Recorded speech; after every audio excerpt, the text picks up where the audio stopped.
बात हो जनता की या मौसम हो चुनाव का, मुद्दा हो देश का या दुश्मन पर प्रहार का, हर खबर की होगी मुकम्मल पड़ताल। मांगेंगे सबसे जवाब, उठाएंगे हर सवाल। खबर के हर पहलू पर बजेगा नगाड़ा, क्योंकि यह है जनता का अखाड़ा। नमस्कार, मैं हूं आनंद नरसिम्हन।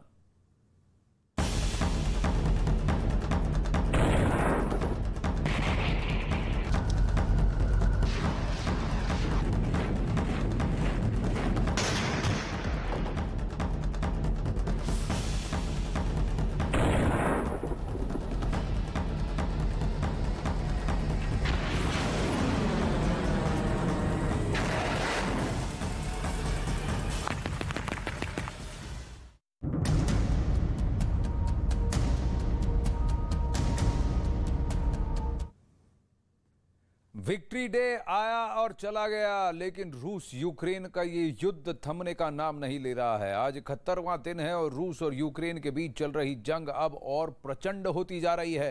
रूस जहां यूक्रेन को जल्द से जल्द शिकस्त देना चाहता है, वहीं यूक्रेन सहयोगी देशों से लगातार मिल रही मदद के बूते रूस को छकाता जा रहा है। वार पलटवार की इस घड़ी में इस बार खबर रूस के हवाले से आई है, जिसकी तरफ से यह दावा किया गया है कि उसने काला सागर में मौजूद जमीनी आइलैंड पर यूक्रेन के कब्जे की साजिश को नाकाम कर दिया है।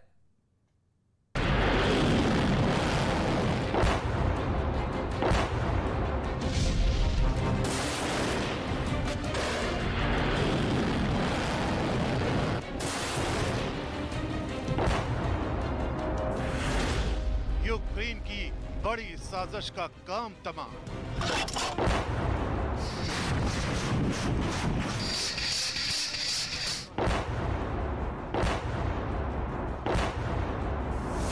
काला सागर की आइलैंड पर कब्जे की कोशिश नाकाम।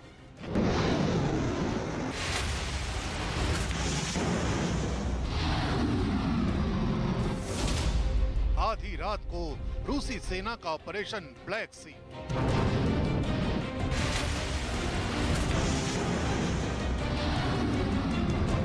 रूस और यूक्रेन के बीच चल रही जंग का यह ऐसा दौर है जहां छोटी छोटी कामयाबियों का सामरिक तौर पर बड़ा अहम रोल हो सकता है।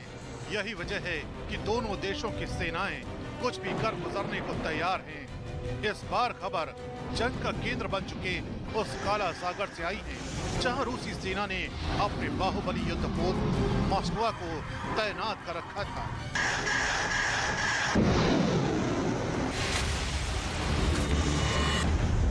दावा किया जा रहा है कि काला सागर के जमीनी आइलैंड पर रूस ने यूक्रेन की एक बड़ी साजिश को नाकाम कर दिया है। रूस के रक्षा मंत्रालय के मुताबिक अमेरिका और ब्रिटेन के सहयोग से यूक्रेन काला सागर के जमीनी आइलैंड पर कब्जे की कोशिश को अंजाम देना चाहता था। इसके लिए बाकायदा यूक्रेन ने बड़ी प्लानिंग कर रखी थी, जिसके लिए 8 मई की रात यूक्रेन के जवानों ने आइलैंड पर उतरने की कोशिश की, लेकिन रूसी सेना ने यूक्रेन की 3 बख्तरबंद नौकाओं को ध्वस्त कर दिया। इस दौरान रूसी सेना ने यूक्रेन के 4 लड़ाकू विमानों को भी मार गिराया, जिनमें से 3 सुखोई 24 और 1 सुखोई 27 शामिल है। रूसी रक्षा मंत्रालय का यह भी दावा है कि रूसी सेना ने यूक्रेन के 29 यूएवी को भी हवा में मार गिराया, जिनमें 8 बैरक्टर और TB2 अटैक एयरक्राफ्ट शामिल थे। रूस की सेना ने यूक्रेन की सेना पर जबरदस्त हमला बोलते हुए 3 Mi-8 हेलीकॉप्टर और 1 Mi-24 हेलीकॉप्टर को मार गिराया। रूस के रक्षा मंत्रालय का ये भी कहना है कि आइलैंड पर कब्जे की कोशिशों के दौरान रूसी सेना ने समुद्र तट पर तबाही मचाने वाले 50 सैनिकों को मौत की नींद सुला दिया। दरअसल काला सागर रूस के रक्षा बेड़े का एक अहम ठिकाना है। यहाँ रूस ने भारी तादाद में अपने सैनिकों और हाईटेक हथियारों की तैनाती कर रखी है। यही वजह है कि यूक्रेन की सेना कूटनीतिक चोट करने के लिए अमेरिका और ब्रिटेन के सहयोग से जमीनी आइलैंड पर कब्जे की कोशिश की, लेकिन रूस के रक्षा मंत्रालय के मुताबिक यूक्रेन की साजिश को नाकाम कर दिया गया है। इस दौरान यूक्रेन को बड़े नुकसान का भी दावा किया जा रहा है।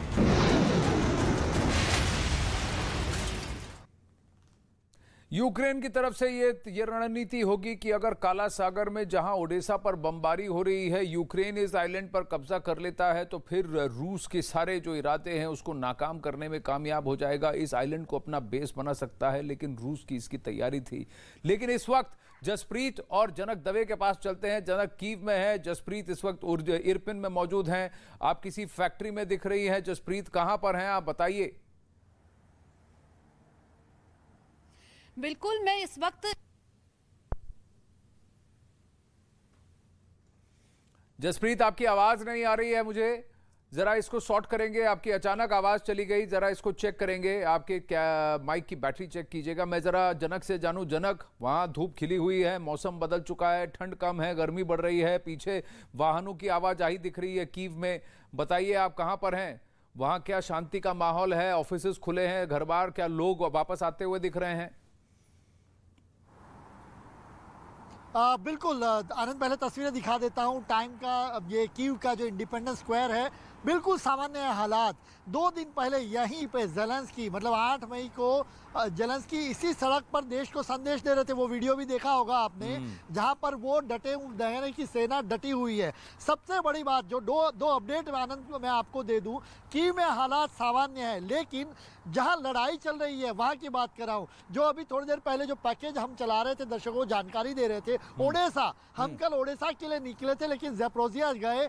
ओडेसा में कल 7 मिसाइलें दागी। ओडेसा क्यों है आप जानते हैं, काला सागर के पास, वहां पर कब्जा रूस क्यों करना चाहता है। मैरियोपोल में लड़ाई चल रही है।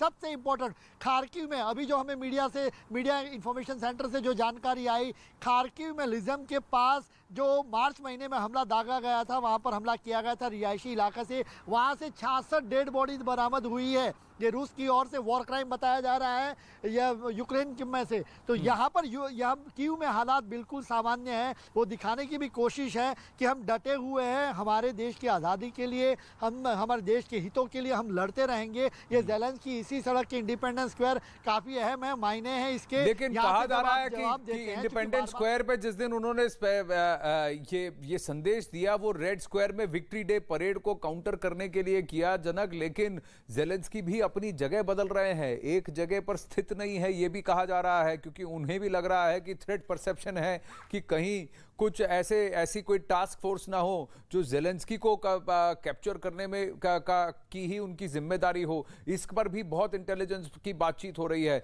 जसप्रीत भी हमारे साथ जुड़ रही है। जनक से बात करके जसप्रीत मैं आपकी तरफ रुख करता हूं। हाँ जनक, तो ये आप बात कर रहे हैं कि क्यों वो लोकेशन बदल रहे हैं, इसका रीज़न है। हालांकि अमेरिका और यूके ने, आप जानते ही आनंद, की उनको पहले ही पनाह देने की बात कही थी कि आप यहाँ से देश को चलाएं, लेकिन जेलेंस्की ने मना कर दिया था। और इससे पहले भी अब तो वो भी खुद कह चुके हैं कि उन पर पहले दिन ही, यानी 24 फरवरी पर ही उन पर और उनके परिवार पर रूस की ओर से हमला किया गया था उनको मारने के लिए। लेकिन वो बचे, और सुरक्षा के मद्देनजर, चूंकि मुझे याद है हम बिल्कुल पास में यहाँ कवरेज कर रहे थे और जेलेंस्की आए तो पूरा एरिया सेना ने कवर करके दिखा था। पुलिस नहीं थी, सेना थी, यानी उनको सुरक्षा बिल्कुल सेना के घेरे में है। और इसलिए उनकी सुरक्षा काफी अहम है, क्योंकि देश की सेना को जो कमांड देना है वो उनकी ओर से, उनके ऑफिस की ओर से जा रहा है। और लगातार डिप्लोमेट्स, उसी दिन आप कहें हालात सामान्य, ये इसलिए भी क्योंकि उस दिन भी देखिए फर्स्ट लेडी यूएस से भी उसी दिन आई थी, जहां पर 7 मई को एक मैसेज देने के लिए कि दी हम लोग यहाँ पर आपके साथ, और कैनेडियन पीएम भी आए। तो एक हालात लेकिन कहीं ना कहीं ये भी आप देखें कि अगर रूस चाहता तो कीव पर मिसाइल और हमले कर सकता था, लेकिन रूस का फोकस अब दक्षिण पूर्वी ओडिशा में है, दक्षिणी यूक्रेन और दक्षिण पूर्वी यूक्रेन में है। ओडिशा में अभी मिसाइल दागे जा रहे हैं। जसप्रीत, आप इरपिन में है, कहां पर हैं आप? एक फैक्ट्री में दिख रही हैं। बिल्कुल, मैं आनंद आपको बता दूं कि मैं इरपिन में हूं। ये एक सिटी मार्केट है जो तबाह हो चुकी है। इरपिन वैसे शहर तो छोटा है, लेकिन जो ये सिटी मार्केट थी काफी बड़ी थी। और यहाँ पर बताया जाता है कि रूस के रॉकेट आए थे, क्योंकि जब वो कीव की तरफ बढ़ रहे थे उसके बाद इसी के आगे यूक्रेनी सेना ने इनको रोक दिया था। लेकिन क्या मंजर रहा है ये आप देखिए, सब कुछ यहाँ पर जल चुका है। और बड़ी सिटी मार्केट है, इरपिन के लोग यहीं पर आते थे खरीदारी करने के लिए। और बताया जाता है कि यहाँ पर रॉकेट आया था जिससे सब कुछ यहाँ पर बिखरा हुआ है। ये डब्बे आप देख सकते हैं, खाने पीने का सामान यहाँ पर हुआ हुआ करता था और इसको दोबारा से शुरू करने में इस फैक्ट्री को काफी समय लगेगा, ये हम देखें, क्योंकि युद्ध तो काफी दिनों से चल रहा है, 70 दिनों से ऊपर हो चुके हैं, सिर्फ तबाही का मंजर है, कई शहर बर्बाद हो चुके हैं। कल हमने देखा जो रेड स्क्वायर में पुतिन के तेवर थे, उसको देख करके लग रहा है कि लड़ाई अभी लंबी चलेगी और उन्होंने सीधे सीधे यूक्रेन में मिलिट्री ऑपरेशन को सही माना है। ये तस्वीरें जो हम दिखा रहे हैं ये अलग अलग इलाकों से है, यहाँ पर रूसी सेना की बर्बरता की कहानी को ये तस्वीरें बयां करती हैं। अभी इरपिन किसके कंट्रोल में है जसप्रीत, इस पर भी बात करेंगे। क्या इरपिन में अभी भी छुटपुट गोलाबारी बमबारी हो रही है? क्या वहां रूसी सेना का प्रेजेंस है? बेलारूस की तरफ से पूर्वी तरफ है इरपिन, कीव के पूर्व में है इरपिन, बेलारूस और कीव के बीच में इरपिन शहर आता है। वापस हमारे रिपोर्टर्स के पास जाएंगे, लेकिन जरा इसको समझें कि रूस ने यूक्रेन को घेरने के लिए अब तक सबसे खतरनाक चाल चली है। यूक्रेन की राजधानी कीव को घेरने के साथ साथ रूस ने उसे लैंडलॉक देश में तब्दील करने का पूरा खाका तैयार कर लिया है। माना जा रहा है कि ऐसा करके रूस यूक्रेन को ऐसे देश में तब्दील कर देगा जिसका समुद्री तटों से कोई लेना देना नहीं रहेगा। इस पर मैं बार बार कह चुका हूं कि काला सागर के जितने बंदरगाह हैं वहीं पर बमबारी हो रही है। ओडेसा सबसे बड़ा बंदरगाह है। आइए आपको इस मैप के जरिए बताते हैं कि पुतिन का माइंड गेम और मास्टर प्लान क्या है। रूस के राष्ट्रपति व्लादिमीर पुतिन रूस को जमीन के जरिए यानी कि सड़क के जरिए थल मार्ग से यहां इस काला सागर से जोड़ना चाहते हैं, लेकिन इसीलिए उनका फोकस लुहांस्क, डोनेट्स्क, इसको डॉनबास इनिशिएटिव कहा जाता है। यहां पर डॉनबास है, यहां पर खार्किव है, तो खार्किव से लेकर डाउनवर्ड आप जापोरिजिया की बात कीजिए, ये सी ऑफ अज़ोव है, यहीं पर मारियुपोल एक बहुत बड़ा बंदरगाह है जो अब रूस के कब्जे में है। अगर वहां पे आए खेरसान, यहां पर खेरसान क्रीमिया के सामने जुड़ता है। क्रीमिया को 2014 में ही रूस अपने अधीन कर चुका है, लेकिन सबसे बड़ा बंदरगाह है मिकोलाइव, वो भी इसी तटीय इलाके में है। लेकिन यहां ओडेसा है। ओडेसा मोल्दोवा से करीब सिर्फ 40 से 50 किलोमीटर दूर है, लेकिन ओडेसा ठीक बहुत बड़ा एयरपोर्ट भी है और इसके पास एक बंदरगाह है जिसको कि माना जाता है कि ये गेटवे है, gateway to Turkey, gateway to rest of Europe. और यहां काला सागर के ऊपर पूरी तरह से अगर अपना वर्चस्व बनाना चाहते हैं तो उनको इस पोर्ट सिटी को भी अपने अधीन करना होगा। लेकिन अगर ओडेसा पर कब्जा कर लेते हैं और ओडेसा से लेकर ये पूरी लकीर खींच देते हैं खेरसान तक या फिर लुहांस्क तक भी, तो रूस के साथ सड़क के मार्ग से क्रीमिया तो जुड़ ही जाएगा, लेकिन फिर यूक्रेन पूरी तरह से लैंडलॉक्ड हो जाएगा। लैंडलॉक्ड का मतलब कि इसके पास समुद्री तट का कोई एक्सेस ही नहीं, क्योंकि यहां पर मोल्दोवा है, यहां रोमेनिया है, यहां पोलैंड है, यूपर फिनलैंड है और इधर रूस है, यहां बेलारूस है और ये रूस है। तो इस तरह से यूक्रेन पूरी तरह से निर्भर हो जाएगा अन्य यूरोपीय देशों और जैसा कहते हैं रूस पर कि वो अपने व्यापारिक तौर से और सामरिक तौर से कैसे इसको हैंडल कर सके। तो रूस पूरी तरह से यूक्रेन को लैंडलॉक कर देना चाहता है। अब इसके अलावा पुतिन की नजर मोल्दोवा पर भी है। मैंने आपको दिखाया ओडेसा के पीछे लगकर है मोल्दोवा। मोल्दोवा यूक्रेन का पड़ोसी देश है और वो अभी कंगाली की कगार पर खड़ा है। आखिर मोल्दोवा रूस के लिए क्यों इतना अहम है, देखिए ये रिपोर्ट।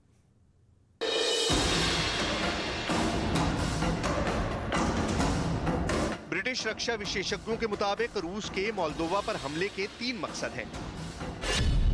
पहला मकसद, मोल्दोवा पर कब्जे से रूस के लिए यूक्रेन के खिलाफ एक नया मोर्चा खोलने का मौका मिल जाएगा। इससे रूसी सेनाएं पश्चिम की ओर से यूक्रेन के ब्लैक सी पोर्ट सिटी ओडेसा की ओर आसानी से बढ़ पाएंगी। ट्रांसनिस्टीरिया से ओडेसा की दूरी महज 40 किलोमीटर है। मोल्दोवा पर कब्जे के बाद यूक्रेन ब्लैक सी से कट जाएगा। दूसरा मकसद, इससे रूस मोल्दोवा को यूरोप के करीब जाने से रोक पाएगा। मोल्दोवा मार्च 2022 में यूरोपियन यूनियन में शामिल होने के लिए आवेदन कर चुका है। तीसरा मकसद, रूस पश्चिमी देशों को यह संदेश देना चाहता है कि यूक्रेन की और मदद का मतलब होगा इस क्षेत्र में और अशांति।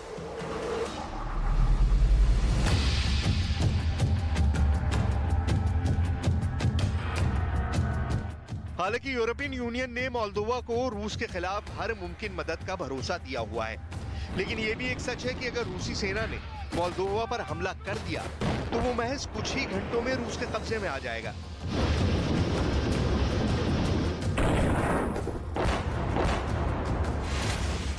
This is a defining moment for Moldova and for Europe.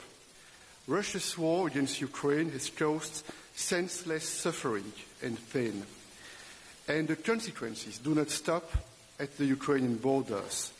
The consequences are global, from Russia's attack on international law to one of the biggest refugee crises since World War II, to rising food and energy prices. And Moldova has been particularly impacted by this war in your neighborhood, and it is exacerbating the existing crisis of COVID-19 and risks to your energy supply.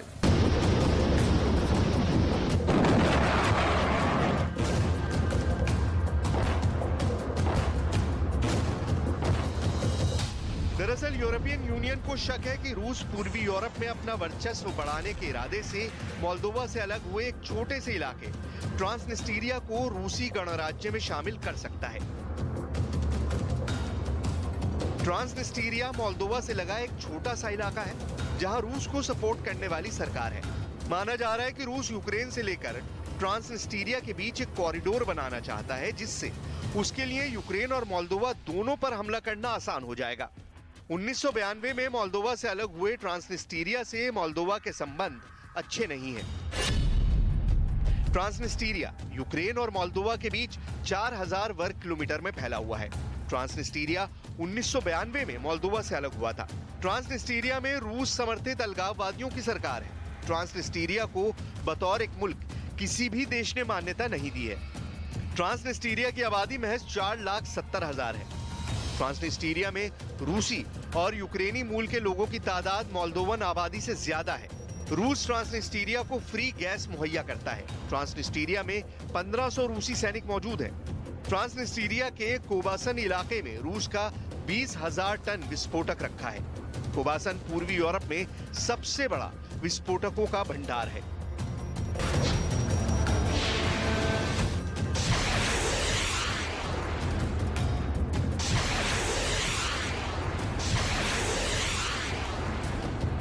अभी तक तो अकेला Ukraine ही जंग की आग में जल रहा है, लेकिन अब रूस और यूक्रेन के बीच जारी जंग की तपिश पूरी दुनिया महसूस करने लगी है।